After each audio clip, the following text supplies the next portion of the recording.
attaque là, on attaque dans le dur du sujet de ce podcast.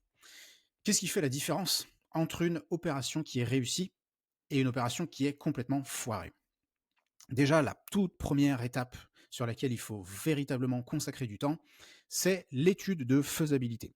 C'est-à-dire que bon, vous avez regardé des annonces, vous avez appelé les agents IMO et vous allez visiter, et là le bien vous paraît potentiellement intéressant. Que ce soit une rénovation, une division, alors ça peut être une division de bâti, une division de terrain, peu importe, un changement de destination. Et là vous dites, bon bah ok, le truc est potentiellement intéressant.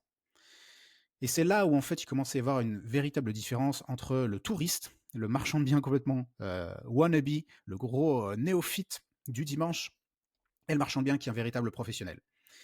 Parce que le pro, lui, va se lancer dans une étude de faisabilité qui est structurée et qui est complète. Et assez souvent, vous l'avez certainement déjà vécu, vous l'avez peut-être certainement déjà rencontré, et entendu la phrase classique des agents IMO qui vous disent: le bien a énormément de potentiel, on peut faire ceci, on peut faire cela.